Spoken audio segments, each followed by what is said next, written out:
Bismillahir Rahim, document 4, récepteur sensoriel et message nerveux. Une question se pose, c'est quoi le récepteur sensoriel?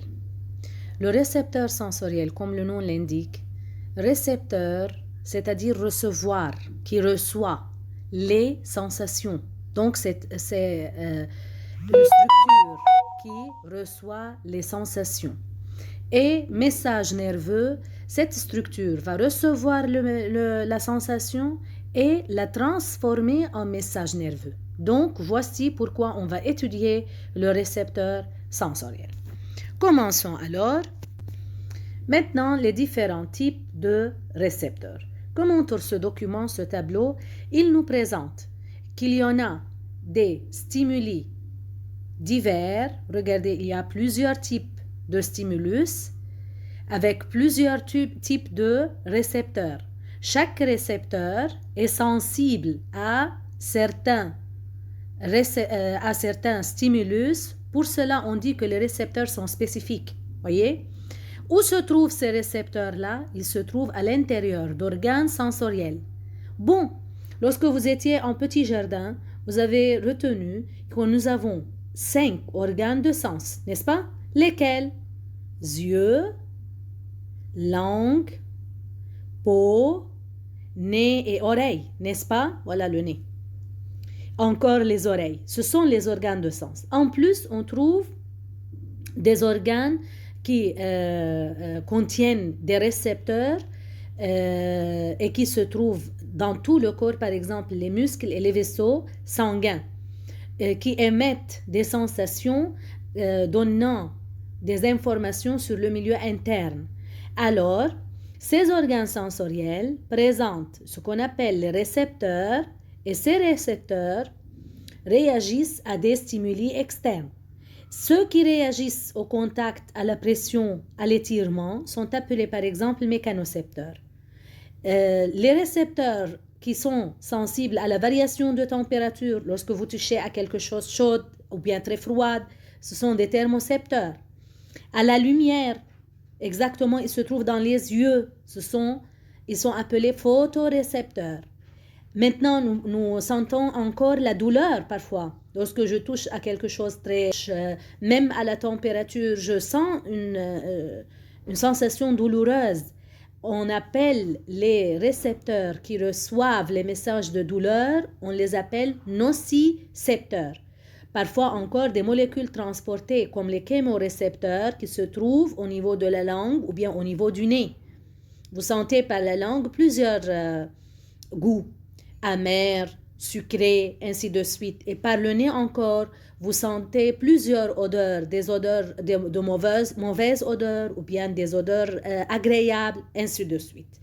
Bon, quelles sont les questions concernant cette partie? Nommez seulement à partir du tableau 3 types de récepteurs et indiquez leur stimulus. Très facile. Vous choisissez 3 types.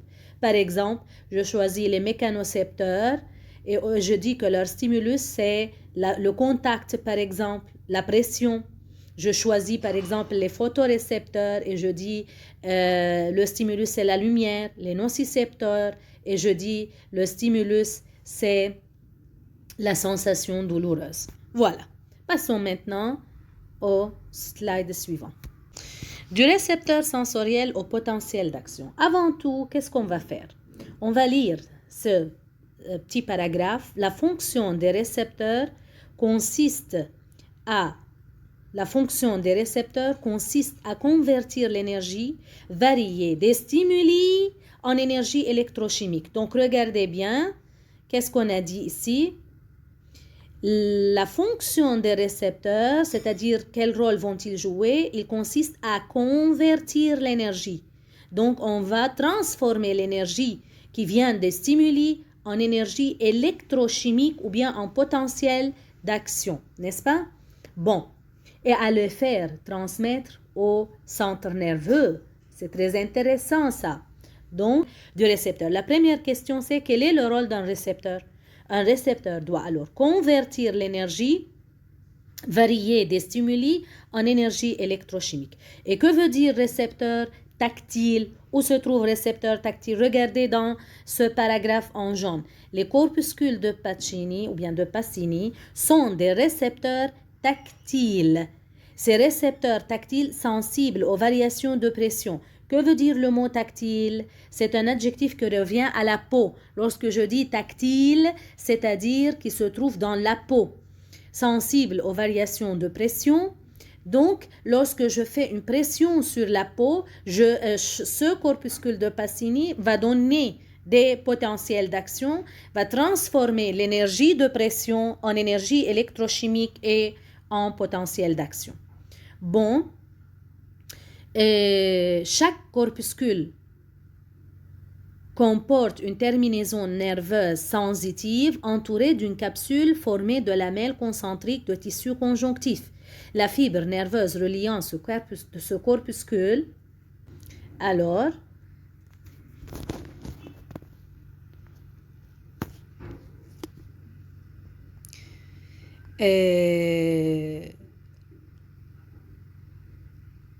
la fibre nerveuse reliant ce corpuscule au centre nerveux est une fibre myélinisée. On va voir dans le slide suivant, on va voir que ce corpuscule de Pacini, qui est formé de lamelles concentriques, est relié à une fibre myélinisée pour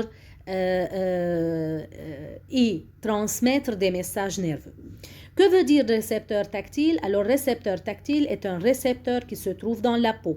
Dans quel type de récepteur classe-t-on le corpuscule de Pacini? C'est écrit faux, on va le corriger après. Le corpuscule de Pacini se trouve dans quel type de récepteur? Donc, regardez, si je reviens au slide précédent, vous allez voir dans le tableau que ceux de pression sont quoi? Sont des récepteurs mécaniques, n'est-ce pas? Donc, on ne peut pas revenir maintenant. Oui. Passons au slide suivant. Du récepteur sensoriel au potentiel d'action. On va observer avant tout le document B. Regardez bien avec moi. Donc, à l'aide d'un crayon, qu'est-ce qu'on va voir? Regardez ce corpuscule de Pacini. Voici alors une couche en lamelles, plusieurs couches en lamelles concentriques, à partir desquelles sort la fibre nerveuse qui est myélinisée. Et comme vous connaissez, la fibre myélinisée n'est pas continue, elle est discontinue par des nœuds de Ranvier, n'est-ce pas? Bon, quelles sont les questions à répondre? On avait demandé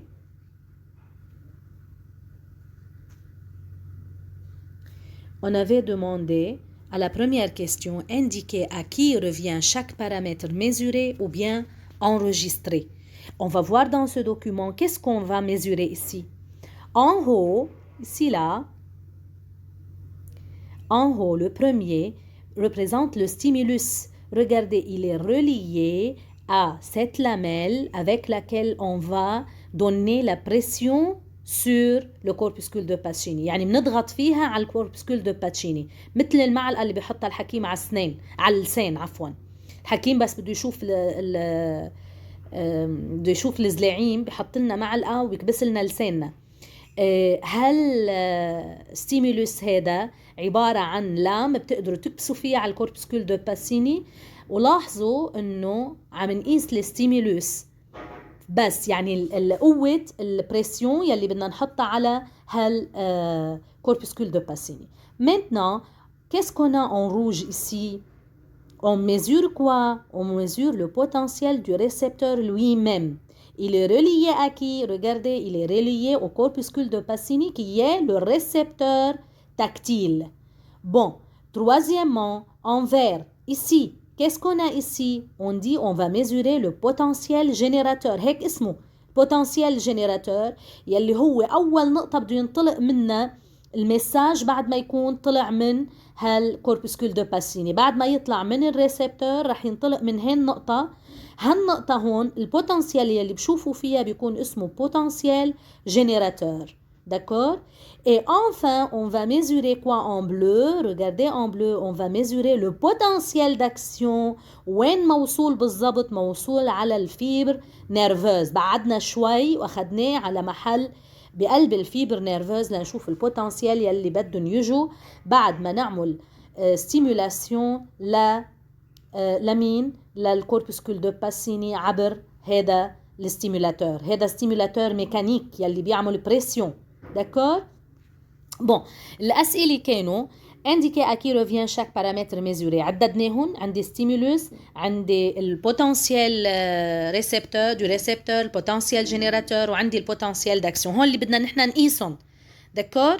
بون لمين راجعين؟ الستيمولوس للستيمولاسيون ذاتها. البوتنسيال دو ريسبتور اكيد عم شوف في الريسبتور شو عم يعطيني من بوتنسيال على الاوستيوسكوب. بوتنسيال دو جينيراتور يعني النقطه يلي بتطلع من الريسبتور.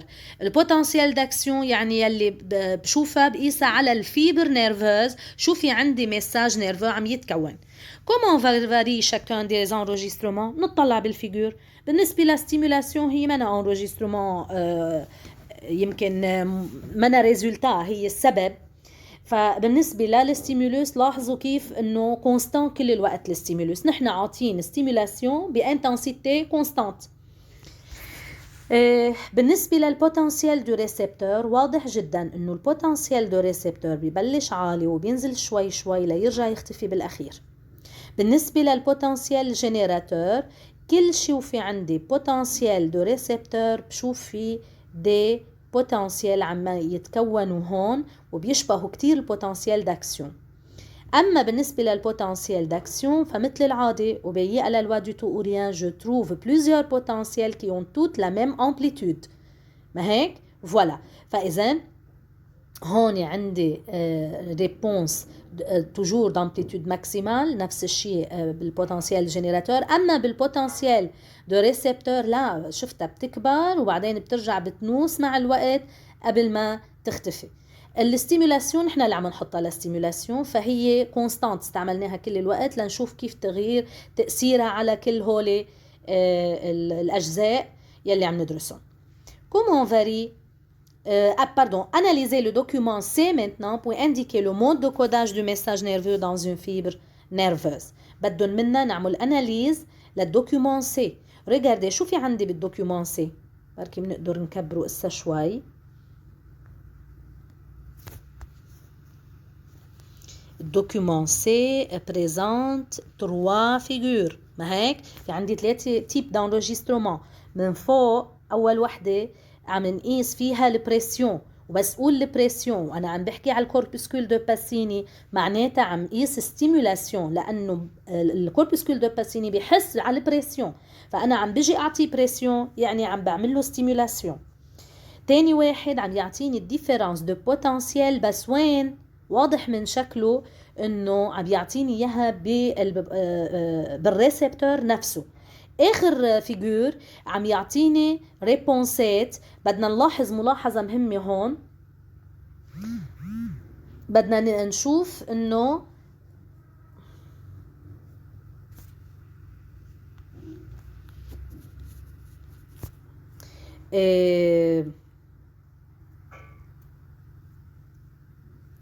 اذن خلينا نمحل الشحاويط اللي عملناهن وخلينا نصغر شوي لانه ما رح يكتب معنا القلم اذا ما صغرنا شوي.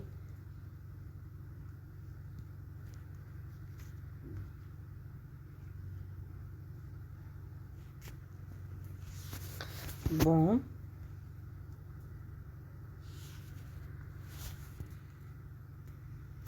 اذن هون اتفقنا انه شو في هدول الشحاويط يلي شايفتهم تحت هلا مبينين طول بعضهم وعندهم نفس الامبليتود. هدول عباره عن شو؟ هول هن ذاتهم هول، بس على الاوسيوسكوب بقدر اعمل ريجلاج مختلف لحتى سرع ظهورهم للبوتنسيال داكسون. ما بعود بقدر ميز على السرعه، ما بعود بقدر ميز اوله من اخره، بصير ببين عندي كانه خط واحد مستقيم.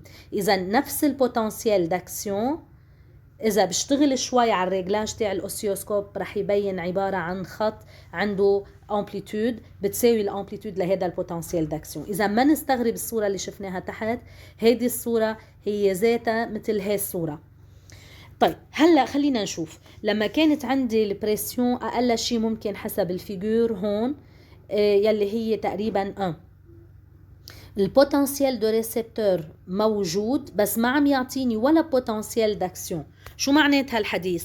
معناتها اكيد هذا البوتنسيال كتير صغير، هذا اصغر من السي، مشان هيك ما ولد عندي بوتنسيال داكسيون. اوكي، بالتانية فعليا انا شفت كم بوتنسيال داكسيون، خلينا نمحي شوي مشان نبين عنا من جديد. شفت كم واحد من البوتنسيال داكسيون. اذا هون صرنا سوبراليمينير، صار عنا بوتنسيال سوبراليمينير، ومشان هيك بين بالريسبتور في عندي امبليتود اعلى، وبين تحت على الفيبر نيرفوز شي 5 أو 4 اكثر، 5 6 بوتنسيال داكسيون دو ميم امبليتود.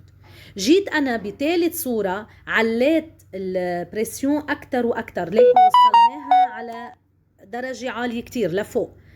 البوتنسيال ريسبتور تاثر وزاد. عم تلاحظوا كيف عم يكبر كل ما نحن نكبر الستيمولاسيون. اما الفيبر نيرفوز الامبليتود تبعيتهم هي ذاتها، بس الملاحظ فيها انه الفريكانس عم بتزيد. لاحظنا بين الثانيه والثالثه قديش كتر عدد تكرر عدد البوتنسيال داكسيون. ولما بقول كتر عدده يعني الترددات تبعته، يعني الفريكانس تبعته. بون، قال لي analyser ce document puis indiquer le mode de codage du message nerveux dans une fibre nerveuse. المود دو كوداج هو عم يحكي عن حاله. المود دو كوداج يعني كيف المساج نيرفو اذا زادت الستيمولاسيون كيف بيتاثر، شو بيتاثر فيه.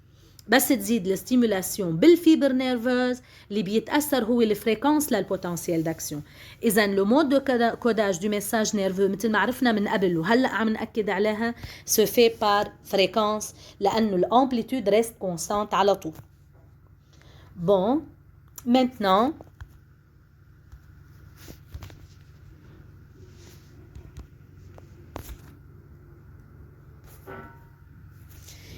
le temps de YouTube.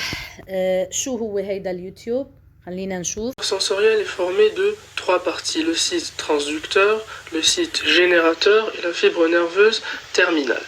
Lorsque ce récepteur est stimulé par un stimulus adéquat, il va engendrer au niveau du site transducteur ce que l'on appelle un potentiel de récepteur. Ce potentiel de récepteur est un potentiel gradué. Il répond donc à 3 caractéristiques principales. D'abord, il est graduable, c'est-à-dire que son amplitude va en augmentant avec l'intensité du stimulus. Il est sommable, c'est-à-dire que plusieurs potentiels de récepteurs peuvent s'ajouter les uns aux autres afin d'élever leur intensité. Et il est local, c'est-à-dire qu'il ne va pas pouvoir se propager le long de la fibre nerveuse. Attention, la forme du potentiel de récepteur dépend du type même de récepteur. Au niveau de la rétine, par exemple, le potentiel de récepteur peut être une hyperpolarisation. Suite à cela, le potentiel de récepteur va générer un peu plus loin au niveau du site générateur un second potentiel dit potentiel générateur. Tout comme le précédent, il s'agit d'un potentiel gradué qui possède donc les mêmes caractéristiques que le potentiel de récepteur, si ce n'est qu'il engendre des influx dès que sa valeur dépasse un certain seuil. Il servira notamment à déterminer la fréquence des futurs potentiels d'action. Attention toutefois, le site générateur peut se trouver sur une cellule différente de celle du site de transduction, comme pour les cellules visuelles. Par la suite, le potentiel générateur va engendrer plus en aval, au niveau de la fibre nerveuse, une salve de potentiel d'action. Le potentiel d'action est un phénomène à part entière. Il répond à 3 caractéristiques. Il obéit à la loi du tout ou rien, c'est-à-dire qu'il est toujours égal à lui-même en amplitude. Il est codé par sa fréquence et il s'agit d'un phénomène propagé capable de cheminer le long de la fibre nerveuse. L'influx nerveux va donc passer dans le nerf sensitif, puis remonter le long des voies médulaires ascendantes de la moelle spinale, pour enfin se terminer au niveau des aires corticales et être traduite en sensation proprement dite. Pour résumer, le potentiel de récepteur et le potentiel d'action sont fondamentalement différents. Le PR est graduable tandis que le PA est d'amplitude constante. Le PR est sommable tandis que le PA, lui, obéit à la loi du tout ou rien. Le PR est local tandis que le PA est un phénomène propagé. Et enfin, l'intensité du potentiel de récepteur est codée par son amplitude tandis que celle du potentiel d'action est codée par sa fréquence. الفرق ما بين البوتنسيال دو ريبو والبوتنسيال داكسيون كتير مهمة. لاحظنا انه البوتنسيال دو ريبو عفوا البوتنسيال دو ريسبتور بيكبر اذا كبرت الانتنسيتي دو ستيمولاسيون، بينما البوتنسيال داكسيون يلي موجود بقلب الفيبر ما بيكبر، خلص بيعطي الامبليتود ماكسيمال الاوبيي على لوا دو تو اوريان. لاحظنا كمان انه البوتنسيال دو ريسبتور اذا بتقول الستيمولاسيون عليه بيعلى، بس بيترجم هذا الارتفاع بفريكونس اعلى بالبوتنسيال داكسيون لما حتزيد. واهم شغله ننتبه لها مثل ما كان واضح من اول الفيديو اللي شفتوه قبل شوي، انه الريسبتور فيه جزئين، جزء بيستقبل وجزء بيحول. فالجزء اللي بيستقبل هو اللي بيتعرض لستيمولاسيون وبيفهمها، والجزء يلي بيحول هو بنقطة البوان جينيراتور أو بنقطة الريسبتور بوتنسيال دو ريسبتور بوتنسيال جينيراتور. وهذا الجزء بينتقل بعدين على الفيبر نيرفوز بفورم البوتنسيال داكسيون. هلا هو بنفس النقطة بيتكون وبينتهى فيها، مشان هيك قلنا لوكال اللي هو البوتنسيال شو قلنا جينيراتور. اما البوتنسيال داكسيون يلي بيجي بالفيبر لا، اللي بروباجابل بينتقل من نقطة لنقطة. فانا على الفيبر محل ما بحط الالكترود تبعوت الاوسيوسكوب رح اقدر لاقي بوتنسيال داكسيون. اما البوتنسيال جينيراتور له نقطة معينة، بعد ما خلصنا من الريسبتور وبدنا نبلش بالفيبر بهي النقطة بنلاقي البوتنسيال دو ريسبتور، وبيتكون وبينتهي بنفس المحل، ولكن بيسبب انتشار potentiel d'action بقلب الفيبر nerveuse. Après avoir regardé la vidéo, répondez aux questions suivantes. Quel est le potentiel générateur? Est-ce que le potentiel générateur est propageable? Non, il est local. صح؟ هيك قلنا. Quel est le mode de codage du message nerveux dans un récepteur? Il est codé par amplitude du potentiel générateur. Dans une fibre? Non. Dans une fibre, il est codé par fréquence.